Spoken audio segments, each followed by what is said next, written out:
இப்போ கேபி முறைன்னு சொல்லி கிரகங்களுடைய நட்சத்திரம் உபநட்சத்திரம்னு சொல்லி, அதாவது அதோடைய பெட் எங்க இருக்கு, ஒவ்வொரு கிரகத்துடைய செயல்பாடுடைய காரகத்துவத்துடைய பெட் எங்க இருக்கு, அதுதான் கேபி சிஸ்டம். அந்த பெட்டை எப்படி நாம எடுத்துக்கலாம், அதை எப்படி ஒருத்தருக்கு ஆணித்தரமா நிரூபிக்கலாம் அப்படின்னு சொல்றது தான் கேபி சிஸ்டம். அப்போ கேபி சிஸ்டம் இதை உருவாக்கிய கிருஷ்ணமூர்த்தி ஐயாவிற்கு என் சிரம் தாழ்ந்த நன்றியை தெரிவித்துக் கொண்டு, காசவ ராதாகிருஷ்ணன் ஐயாவிற்கும் என் நன்றியை தெரிவித்துக் கொண்டு, இங்கே மேடையில் அமர்ந்திருக்கும் எனது ஆர்வீர் நண்பர் சர்மா, அவரும் குரு தான் எனக்கு, அவருக்கு நன்றி சொல்லிட்டு, ரவி ஜெயக்குமார் ஐயா அவருக்கு நன்றி சொல்லி, இப்போ இந்த காலத்துல இப்போ ரொம்ப முக்கியமான விஷயங்கள்னு இருக்கிறது நிறைய விஷயம் இருக்கு. அதுல நமக்கு முதல் திருமணம், இரண்டாவது திருமணம், மூன்றாவது திருமணம், இந்த மாதிரி திருமணம் அப்படிங்கிறது ரொம்ப ஒரு வலிமையான தாக்கமா இருக்கு. அந்த திருமணம் அப்படிங்கிறத பிரசன்னத்துல எப்படி நடக்கும், எப்ப நடக்கும், எப்படி நடக்கும் அப்படிங்கிறது தான் நான் சொல்றேன். அதாவது நான் எப்பவுமே கேரள முறையும் தமிழ்நாட்டு முறையும் இணைச்சு சொல்றது என்னுடைய வழக்கம். அதாவது கேரள பாரம்பரியம், தமிழ்நாட்டு பாரம்பரியம், பின்ன எல்லா முறையும் சிறந்ததே, அதுல எல்லாம் ஒரு ஐயமும் இல்லை. வருவோருக்கு நாம் நல்லவராக இருந்து நல்வழி காமிச்சா எல்லா முறையும் சிறந்தது. ஏன்னா வாடிக்கையாளருக்கு என்ன முக்கியம் அது நம்ம செஞ்சு கொடுக்கணும். எந்த முறையை செஞ்சாலும் சரி, வர வாடிக்கையாளர் திருப்தி ஆகணும், மெர்ஜ் ஆகணும், நம்மளோட ஆச்சரியப்படணும். இன்னைக்கு வாடிக்கையாளருக்கு தேவை என்ன, வந்தது ஏதாவது ஆச்சரியமான ஒரு விஷயத்தை நம்ம கிட்ட ப்ரூவ் பண்றாங்களா, வந்ததும் கேட்குறாங்களா அப்படின்னு தான். இப்போ கூட பார்த்தீங்கன்னா அவனாசி ஜோதிடர் ஈஸ்வரமூர்த்தி ஐயா தான் இங்கே தான் நிற்கிறார். ஒரு 1:55 டைமு. ஐயா நான் டெய்லி பிரசன்ன பார்க்குறேன், ஆனாலும் இப்போ தான் இடம் வாங்கினா வீடு கட்டிடுவேனா அப்படின்னு கேட்டார். அவர் கேட்டப்போ 1:55. கடிகார பிரசனத்தில் 55ங்கிறது 11ஆம் பாவகம், 55 நிமிடம் 11ஆம் பாவகம். 11னா வெற்றியா, 1ங்கிறது லக்னம். அப்போ இந்த லக்னம் அந்த வெற்றியை தொடும்ல, தொடுமா தொடாதா? அப்ப அவருக்கு காமிச்சு தந்தது, அப்பவே அவர் நேராக பார்த்தது சொஸ்திக் சின்னம். அப்ப சொஸ்திக் சின்னம் என்ன தரும், வெற்றி தருமா, தனபுரவை தருமா? அவர் நேரம் அவருக்கு ஆப்போசிட்டா இருந்தது திருப்பதி வெங்கடாச்சலபதி. அப்ப கடன் வாங்கியாவது செஞ்சிருவாரா? நிறுத்த மாட்டார். சரி, அதில் உள்ள ஒரு உச்சமம் என்ன, அது வேணும்ல அவருக்கு சொன்னதுல. அப்போ அவர் சொன்னது நேரம் 1:55. 10 கூட்டினா 11. அப்போ 1ங்கிறது சூரியன், 2ங்கிறது சந்திரன், 2 சேர்ந்தா அமாவாசை யோகம். அமாவாசைக்கு அடுத்தது வர்றது வளர்பிற தானே. அப்போ அவர் காரியம் வளருமா? அவர் காரியம் வளரும், தடைபடாது. அப்போ அமாவாசை யோகம்னா சந்திரங்கிறது 4ஆம் இடம் காலச்சக்கரத்துக்கு, அவன் தான் வீடு, வண்டி, வாகனம், பூமி எல்லாமே. அப்போ பூமி சிவ, அதாவது சூரியன்னா ஈஸ்வரன் அர்த்தம். அப்போ ஈஸ்வரி, அப்போ புவன் பிளஸ் ஈஸ்வரி, புவனேஸ்வரிங்கிற ஒரு தொடர்பு உங்களுக்கு வரணும். இப்பதாங்க புவனேஸ்வரி கிட்ட பேசிட்டு இருந்தேன் அப்படின்னாரு. இப்பதான் புவனேஸ்வரி கிட்ட பேசிட்டு இருந்தேன் அப்படின்னாரு. அப்போ நமக்கு அந்த நேர பிரசன்னம் அப்படிங்கிறது அந்த கிரகத்தையும் பாவகத்தையும் செயல்பாட்டையும் நம்ம ஊர்ஜிதப்படுத்தி உணர்ந்தால் யார் கூப்பிடுறாங்க, எப்ப கூப்பிடுறாங்க, யார் பேசுறாங்கன்னு சொல்ல முடியும். இப்ப அவருக்கு நான் சொன்னது, அவர் பக்கத்தாலே இருக்கிறார். இது ஒரு பிரசன்னத்துல இது ஒரு முறை. கூப்பிடுறவங்க என்ன சிந்தனையில கூப்பிடுறாங்க, எந்த விஷயத்துக்கு கூப்பிடுறாங்க, எதை செய்யறாங்கன்னு கூப்பிட்ட நேரத்தை வச்சுக்கிட்டு அவங்க வீட்டில் என்னென்ன ராசி நட்சத்திரம் என்னென்ன இருக்கும், அதுல உயிர்காரகத்துவமா யார் வருவாங்க, பொருளா யார் வருவாங்க, இதை எல்லாமே செயல்படுத்த முடியும். அப்போ அதே மாதிரி நான் பஸ்ஸில் போயிட்டு இருந்தேன். அப்போ நான் ஒருத்தர்கிட்ட ஜோதிடர்கிட்ட பஸ்ஸில் பேசிட்டு இருக்கேன். பக்கத்தில் உட்காந்துருந்தவர் நான் வச்சதும் கேட்டார், நீங்கள் அஸ்ட்ராலஜியான்னு கேட்டார். ஆமாங்க ஐயா அப்படின்னு. நானும் அஸ்ட்ராலஜியில் அவுட்லெட் எல்லாம் முடிச்சிட்டேங்க அப்படின்னாரு. சந்தோஷம் அப்படின்னு, நல்லது அப்படின்னு. அப்போ அவர் அவர்கிட்ட பேசின நேரம் 3:40. அப்போ அவருடைய லக்னம் காலச்சக்கரத்துக்கு 3ஆம் ராசியா 4ஆம் ராசியா இருக்குங்கிறது எனக்கு தீர்மானம் ஆயிடுச்சு. அப்ப அவர் எனக்கு இடது பக்கம் உட்காந்துருக்கிறாரு, வலது சூரியன் இடது சந்திரன். நீங்க கடகலக்கணமானு கேட்டேன். ஆமா அப்படின்னாரு. எப்படி கடகலக்கணமானு கேட்டேன். ஆமான்னாரு. சரி, அப்ப 3, 4, 7 எப்படி 3, 4, 7 7ங்கிறது மகர ராசி. உங்க பொண்டாட்டி மகர ராசியான்னு கேட்டேன். ஏன்னா 3ஆம் இடங்கிறது தைரிய வீரியம், 4ஆம் இடங்கிறது சுகம். இதை போய் அனுபவிக்கணும், மகர ராசியில தானே அனுபவிக்கணும். ஆமாங்க அப்படின்னாரு. அப்ப இந்த 7ங்கிறது கேது. 7ங்கிறது கேது. அப்போ கேது உங்களுக்கு 5ல் உட்காந்துருக்கிறாரு 9ல் உட்காந்துருக்கிறாருன்னு கேட்டேன். எனக்கு 5ல் இருக்காருங்க, விருச்சிகத்தில் இருக்கார் அப்படின்னாரு. விருச்சிகத்தில் இருக்காருன்னாரு. சரி, ஓகே. அப்போ அந்த மகர ராசிங்கிறது சனி. அப்போ 4, 3, 7 சனி பலமாக இருந்தால் தானே அந்த ஆட்சியை அனுபவிக்க முடியும். அப்போ உங்கள் ராசியில் சனி உச்சமாக இருக்காரான்னு கேட்டேன். ஆமாங்க, சனி துலாமில் உச்சமாக இருக்கார் அப்படின்னாரு. அதே மாதிரி அப்போ சனியை போல் தான் ராகு, ராகு போல் தான் சனி அப்படின்னு ஒரு கணக்கு இருக்கு. அப்போ உங்க நட்சத்திரம் சுவாதி நட்சத்திரமானு கேட்டேன். ஆமாங்க அப்படின்னு. அப்போ சந்திரனும் கூட இருக்காரா? அப்போ அதில் மிஸ் ஆகிற கிரகம் யாரு? சுக்கிரன். அப்போ நாங்கள் பேசிட்டு போனது சனிக்கிழமை நாள். அப்போ வெள்ளிக்கிழமை அதுக்கு முன்னாடி நாள். அப்போ சனிக்கு முன்னாடி வெள்ளி இருப்பார்ல. அப்போ உங்களுக்கு துலாமிலேயே சுக்கிரன் இருக்கிறாரான்னு கேட்டேன். ஆமாம், சுக்கிரன் அதில் தான் இருக்காருன்னு. ரைட், ஓகே, சுக்கிரன் அதில் தான் இருக்கார். பரவாயில்ல. அப்போ உங்களுக்கு அந்த சுக்கிரனுக்கு 20 வருஷம், சனிக்கு 19 வருஷம், சந்திரன் கூட இருக்கிறதுனால 40 வயசுல கல்யாணம் ஆச்சுன்னு கேட்டேன். ஆமாங்க, எனக்கு 39 வயசு 4 மாசத்துல கல்யாணம் ஆச்சு அப்படின்னாரு. 39 வயசு முடிஞ்சு 4 மாசத்துல கல்யாணம். ரைட். சனினா நமக்கு கெடுபலன் கொடுப்பாருன்னு ஒரு அமைப்பை சொல்றோம். சனினா தடையை கொடுப்பாருன்னு சொல்றோம். சனினா ஒரு தவிப்பை கொடுப்பாருன்னு சொல்றோம். அப்போ இந்த சனி பகவானும் அந்த சுக்கிர பகவானுங்கிறது கலத்திரம். அப்போ சுக்கிர பகவான், சந்திர பகவான்ங்கிறது பெண், சுக்கிரங்கிறது ஆசை. அப்போ ஆசையினால கெட்டு போன பொண்ணை தான் கல்யாணம் பண்ணணும். நீங்கள் அதாவது 2 பேரும் கெட்டு போயிட்டு கல்யாணம் பண்ணீங்களா, இல்லை டைவர்ஸ் ஆன பொண்ணை கல்யாணம் பண்ணீங்களான்னு கேட்டேன். நான் டைவர்ஸ் ஆன பொண்ணை தாங்க கல்யாணம் வச்சேன் அப்படின்னாரு. இதெல்லாம் நேரமே சொல்லிருச்சு நமக்கு. அவர்கிட்ட ராசி என்ன, நட்சத்திரம் என்னன்னு நம்ம கேட்கல. அப்போ உடனே அவர், ஐயா நான் ஜாதகம் படிக்கணும் அப்படின்னாரு. அப்போ நம்ம ஃபீஸை சொன்னால் கட்டிட்டு ஜாயின் பண்ணிட்டார். அவர் ஜாதகம் பார்க்கறதுக்கும் கட்டிட்டாரு, படிக்கிறதுக்கும் கட்டிட்டார். அப்போ நமக்கு செயல்படுத்தக்கூடிய காரியங்களில் இருக்கக்கூடிய நேரத்தில் இருக்கக்கூடிய கிரகம் என்ன, அந்த கிரகத்துக்கு குணம் என்ன, அது என்ன பாவகம், அந்த பாவகத்துக்கு உண்டான குணம் என்ன, இதையெல்லாம் நேரத்திலேயே முடிவு பண்ணி பலன் சொல்லலாம். இதெல்லாம் நமக்கு பிரபஞ்சம் தரது. இந்த ஜோதிடம் சொல்றதை யாருனாலையும் சொல்ல முடியாது. அதுல முதல் தரம் உள்ள ஜோதிடம் தமிழ் ஜோதிடம். அதுல இன்னைக்கு ஜோதிடத்தை உலக அளவில் வளர்த்து வச்சிருக்கிற ஒரே ஜோதிடம் என்னன்னா தமிழ் ஜோதிடங்க. வேற எந்த ஜோதிடம் கிடையாது. அத பல முறை பல டெக்னிக்ல பல செயல்பாட்டில் இன்னைக்கு வீட்டுக்குள்ள ஒரு குண்டூசி இந்த இடத்துல கிடக்குதுன்னு சொன்னது தமிழ் ஜோதிடம் தான். வேற எந்த ஜோதிடம் கிடையாது. இன்னைக்கு வீட்டில் இருக்கிறவங்க பேரை சொல்றது தமிழ் ஜோதிடம் தான், வேற எந்த ஜோதிடமும் இல்லை. ஏன்னா எனக்கு மானாமதுரையிலிருந்து ஒரு முஸ்லீம் ஃபோன் பண்றாரு. மானாமதுரையிலிருந்து ஒரு முஸ்லீம் ஃபோன் பண்றாரு. ஒருத்தர்கிட்ட இந்த மாதிரி யூடியூப்ல எல்லாம் பார்த்துங்க, பணம் கட்டினேன், ஆனால் அவர் எனக்கு தகுந்த மாதிரி சொல்லலை. ஆனால் நீங்கள் பேங்க் பேரெல்லாம் கரெக்டாக சொல்கிறீங்கன்னு உங்கள் வீடியோவை பார்த்தேன். அப்போ நீங்கள் வீட்டில் இருக்கிற பேரை சொல்லுவீங்களான்னு கேட்டார். நான் சொன்னேன், நான் ரேஷன் கார்டு கணக்கெடுப்புக்கு, ஹோட்டல் லிஸ்ட் கணக்கெடுப்புக்கு வரலைங்க. உங்கள் ஜாதகத்தை பார்த்து உங்கள் பேரை சொல்கிறேன்னா இல்லையா, நீங்கள் பெருமையாக வாழ்வீங்களா இல்லையான்னு சொல்லுவேன். அந்த நம்பிக்கை எனக்கு இருக்குது அப்படின்னு. சரி, இருந்தாலும் அவர் கேட்டுட்டாருல்ல, அப்போ ஏதாவது ஒன்று சொல்லணுமே அப்படின்ட்டு அவர் ஜாதகத்தை வாங்கிட்டு, அவர் ஜாதகத்தை வாங்கலை, என் ஜாதகத்தை எடுத்தேன். என் ஜாதகத்தில் மேசத்தில் ராகு. அப்போ அந்த ராகுவை லக்னமாக போட்டேன். அந்த ராகுவை லக்னமாக போட்டு அந்த ராகுக்கு 2க்கு 3 கூடையும் பரிவர்த்தனை, சுக்கிரன் புதனும் என் ஜாதகத்தில் பரிவர்த்தனை. அப்போ அந்த கோச்சார அதாவது அந்த ஜனனகால சுக்கிரனோட கோச்சார குரு இருக்கிறார் அந்த இடத்துல. அதை இந்த லக்னாதிபதி செவ்வாய் 9ஆம் இடத்துல இருந்து பார்க்கிறார். அதாவது தனுசுல இருந்து 7ஆம் பார்வையா பார்க்கிறார்.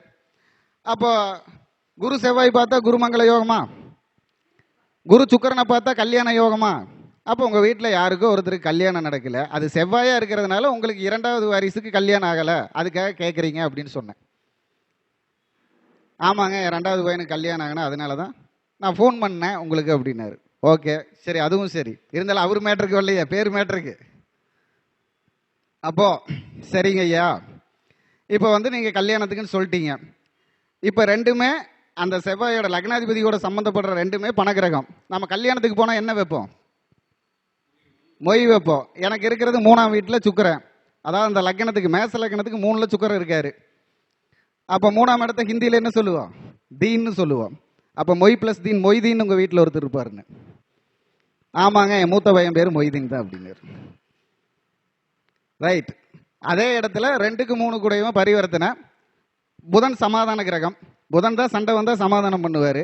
சுக்கிர பணகிரகம், அந்த குரு கூட பெரிய, அந்த சுக்கிரன் கூட பெரிய பணங்கிற குரு போய் இருக்கிறார். அந்த குருவும் பணகிரகம். இந்த 2 பணகிரகத்தினால பணத்தினால பிரச்சனை வந்தால் அதை சமாதானம் பண்ணுறதுக்கு என்ன யூஸ் பண்ணுவோம் பேர்?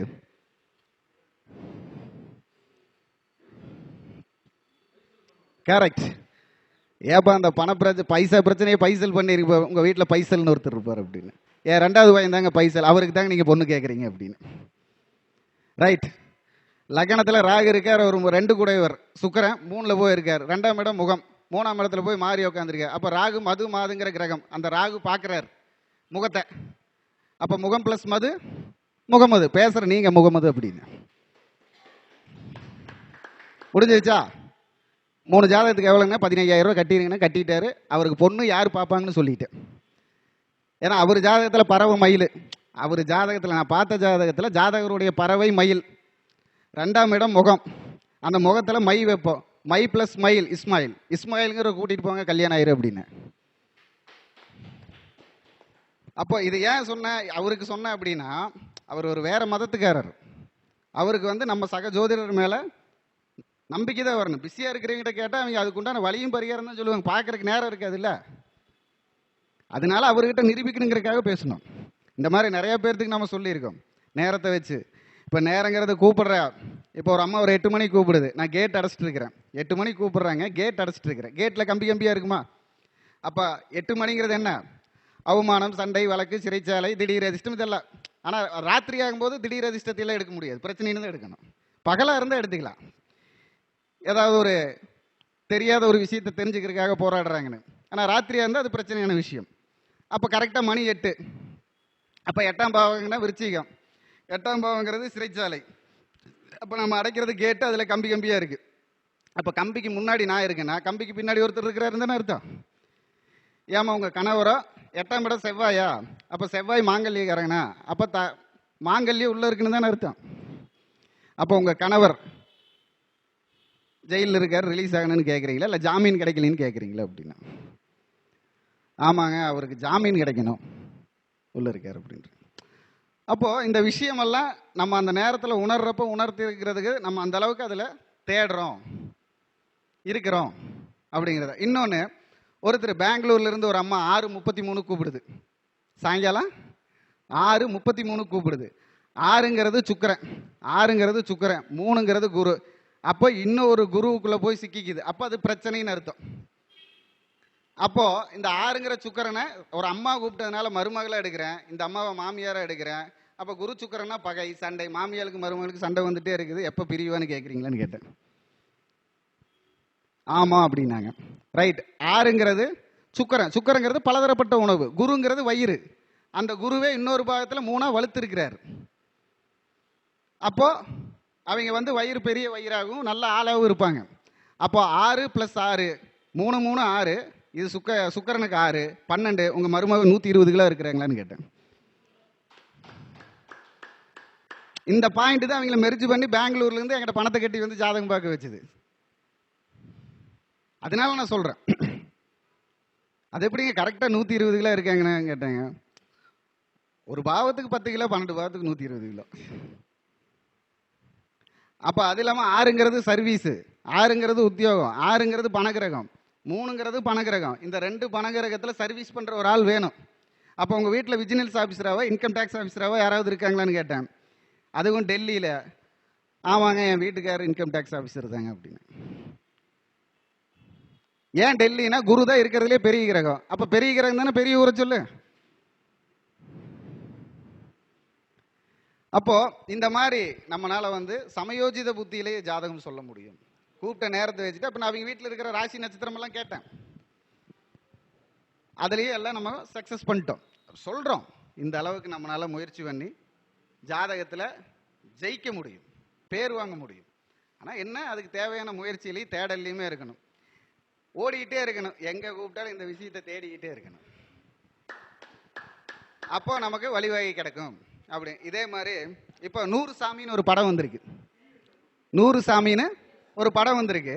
இந்த படத்தில் விடோவை கல்யாணம் பண்ணிட்டு அதனால என்னென்ன பிரச்சனை, ஒரு விடோவை கல்யாணம் பண்ணுறதுக்கு என்னென்ன பிரச்சனைங்கிறது தான் கதை. அப்ப அதுல என்ன தாக்கம் சொல்லுது? இரண்டாவது கல்யாணத்தை தான் தாக்கம் சொல்லுது. அப்போ ஒருத்தருக்கு இரண்டாவது கல்யாணம் நடக்குமா? ஃபர்ஸ்ட் முதல் கல்யாணம் கெட்டு போனா தானே ரெண்டாவது கல்யாணம் நடக்கும். ஏன் முதல் கல்யாணம் கெடுதுங்கிறத தெரிஞ்சுக்கணுமே. உறுதியா முதல் கல்யாணம் கெட்டு போகுமா அப்படிங்கிறதையும் தெரிஞ்சுக்கணும்ல. 10 பொருத்தம் பார்த்து கல்யாணம் பண்றோம், இருந்தாலும் 10 நாள்ல பிரிஞ்சிடுறாங்க, இல்லையா 3 மாசத்துல பிரிகிறாங்க, 6 மாசத்துல பிரிகிறாங்க, 10 மாசத்துல பிரிகிறாங்க, 10 வருஷத்துல பிரிகிறாங்க, 30 வருஷத்துல கூட இப்பெல்லாம் பிரிகிறாங்க. அது உறுதியா பிரிவாங்களா அப்படின்னு ஜாதகம் எப்படி சொல்லும் அப்படிங்கிறத தெரிஞ்சுக்கணும்ல. அதுக்கப்புறம் ரெண்டாவது கல்யாணத்தை சொல்றேன்.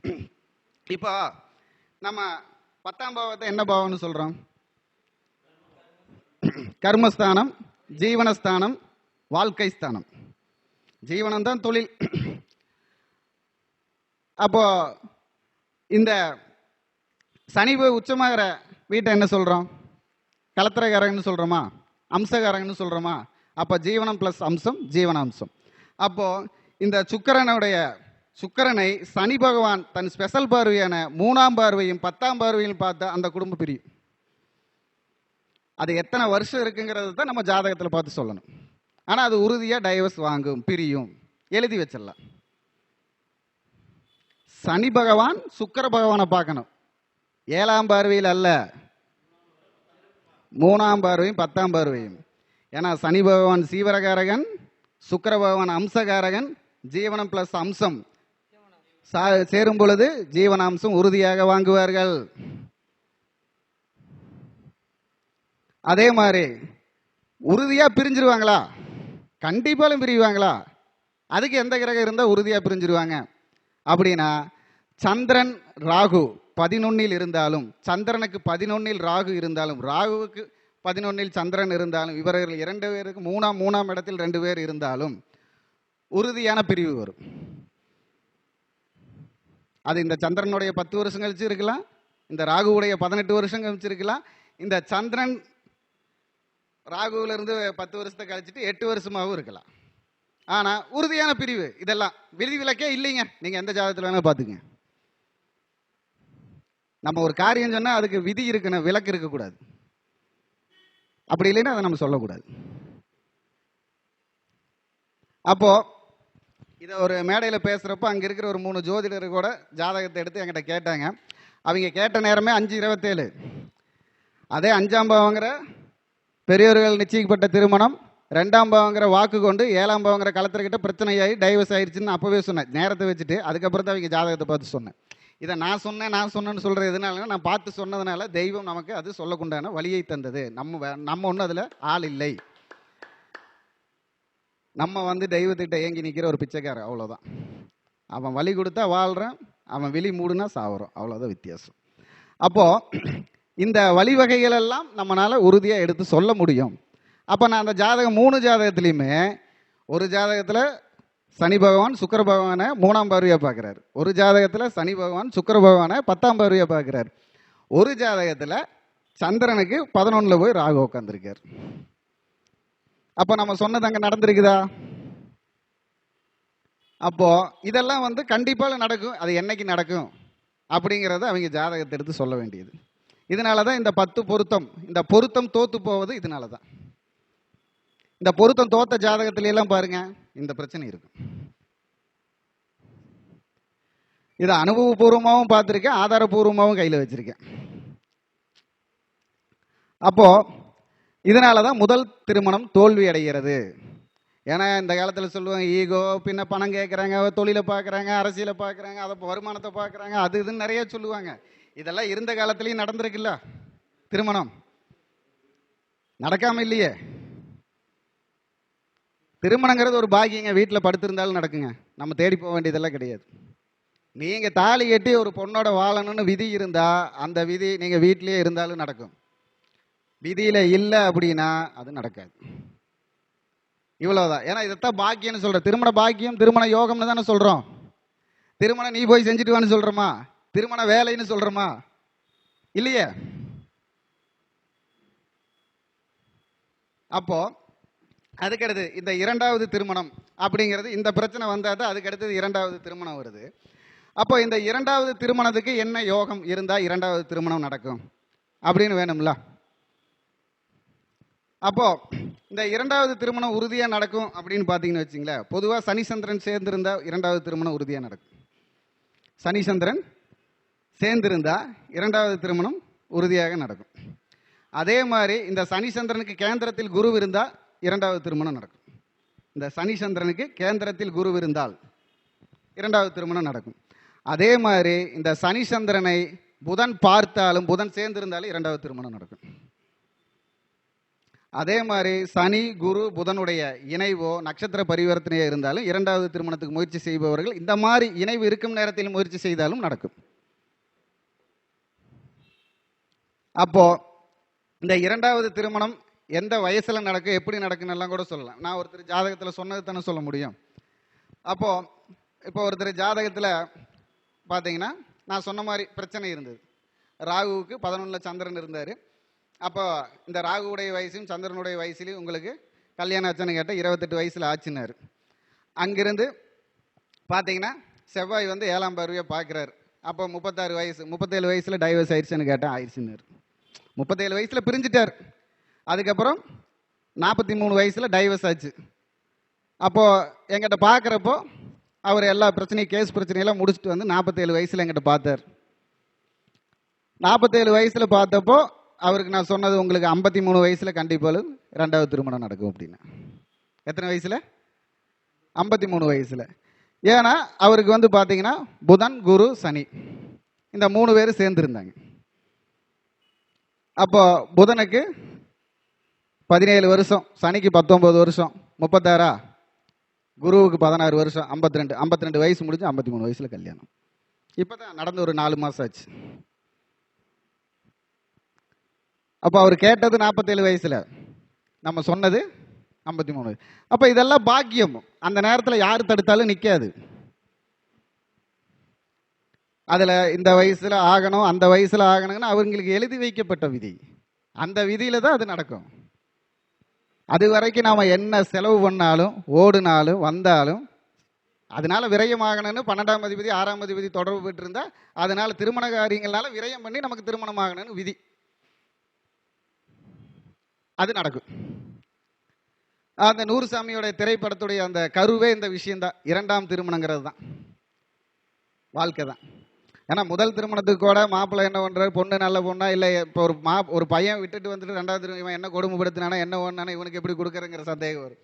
அதே ஒரு பொண்ணு வாழாம வந்துட்டு அதுக்கு 2வது கல்யாணம்னா அந்த பொண்ணுடைய நடத்தையிலிருந்து செயல்பாட்டிலிருந்து எல்லா விஷயத்தையும் தாண்டி வந்து தான் நடக்கணும் 2வது திருமணம். அப்போ 2வது திருமணத்துக்கு நல்ல தாக்கம் வேணும், தாங்கிக்கக்கூடிய மனசு வேணும், புரிஞ்சுக்கக்கூடிய தன்மை வேணும். அப்போ தான் 2வது திருமணம் நிலைக்கும். இல்லைன்னா அதுவுமே நிலைக்காது. அப்போ அந்த மாதிரி சூழ்நிலையை உருவாக்கக்கூடிய கிரகங்கள் தான் இப்போ நான் சொன்னது. அப்போ இந்த மாதிரி திருமண விஷயங்களில் நம்ம 2வது திருமணம் எப்போ நடக்குன்னு நம்மளால் முடிவு பண்ண முடியும். முதல் திருமணம் எப்போ நடக்குன்னு நம்மளால் உறுதியாக சொல்ல முடியும். அது எந்த வயசு, எந்த மாதம், எப்போ நடக்கணும், நம்ம ஜாதகத்தில் அந்த பாக்கியம் இருந்ததுன்னா அந்த பாக்கியம் இந்த தேதியில் இப்போ இருக்குது, இப்படி இருக்குன்னு நம்மளால் உறுதியாக செயல்படுத்த முடியும். அது வந்து ஜாதகம் உறுதியாக சொல்லும். உறுதியான ஜாதகமாக இருந்தால் உண்மையாக வரும். அதிலெல்லாம் ஒரு மாற்றம் வராது. இன்னைக்கெல்லாம் நிறையா விஷயங்கள் இன்னைக்கு ஜனங்களுக்கு ஆச்சரியப்படுத்தி தான் ஜாதகம் பார்க்க வேண்டியதாக இருக்குது. ஏன்னா இன்னைக்கு 100 ரூபா வாங்குறவங்களும் இருக்காங்க, 1 லட்ச ரூபா வாங்குறவங்களும் இருக்காங்க. 1 லட்ச ரூபா வாங்குறவங்களை போலே 100 ரூபா வாங்குறவங்க சொல்லுவாங்க, அந்த 100 ரூபா தான் அவங்க பேரை கெடுக்குது. இந்த 1 லட்ச ரூபா அவங்களுக்கு பெருமையை சொல்லுது. அப்போ நம்மளுடைய செயல்பாடு என்ன ஆச்சரியத்தை அங்கே படுத்துது. இப்போ எங்கிட்ட பார்த்து நான் நோட் பண்ணி கொடுத்தவங்களுக்குலாம் இதைத்தான் சொல்லியிருக்கேன். உங்களுக்கு நான் சொன்ன மாதிரி அந்த தேதியில் நீங்கள் முயற்சி பண்ணலினாலும் திருமணம் நடக்கும். அப்படி நடந்தால் எனக்காக நீங்கள் செய்ய வேண்டியது, எனக்காக ஒரு வீடியோவில் பேட்டி கொடுக்கணும். அது என் மாநாட்டில் நீங்கள் செஞ்சு தரணும். இவர் சொன்ன மாதிரி அந்த தேதியில் தான் நடந்தது அப்படி. இப்போ 2 வீட்டில் இவங்க டேட்டு மாற்றி கொடுத்தோம் பொண்ணு வீட்டுக்கு. ஆனால் பொண்ணு வீட்டுக்காரங்க நான் கொடுத்த தேதியும் முகூர்த்தத்தையும் தான் கொடுத்துருக்காங்க. இதில் தாங்க பண்ணணும், இதுதான் எங்களுக்கு நல்லா இருக்குன்னு எங்கள் ஜோசியர் சொல்லிட்டாரு. அப்போ அவங்க அதை எங்கிட்ட ஃபோன் பண்ணி சொன்னாங்க. இந்த மாதிரி நான் நிறைய பேர்த்துக்கிட்ட சொல்லியிருக்கேன். இந்த மாதத்துக்கு ஒரு 200 பேர்த்துக்கு பார்த்துருக்கேன். இந்த 2 மாதத்தில் ஒரு 200 பேர்த்துக்கு நோட் பண்ணி கொடுத்துருக்கேன். அதில் ஒரு 10-40 பேர்த்துக்கு நடக்காதுன்னே சொல்லியிருக்கேன்.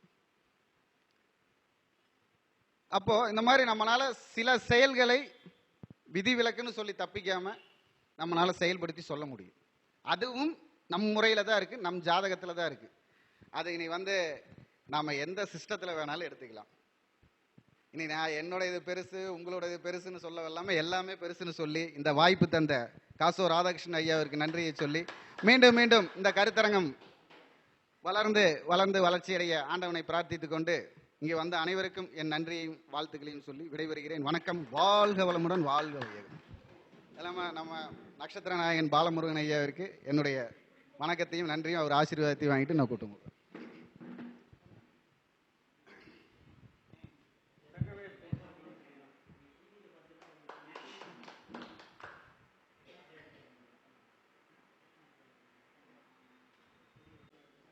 குரு மணிகண்ட ஐயா பாலக்காட்டிலிருந்து வருகை புரிந்து பிரசன்ன ஜோதிடத்தில் எப்படி மக்களுக்கு தன்னால் முடியும் உதவிகளை எப்படிலாம் செஞ்சுருக்காரு அப்படிங்கிறத விழாவரியாகவும் விளக்க உரையாகவும் அருமையாக பேசினாங்க. அவங்கள பாராட்டி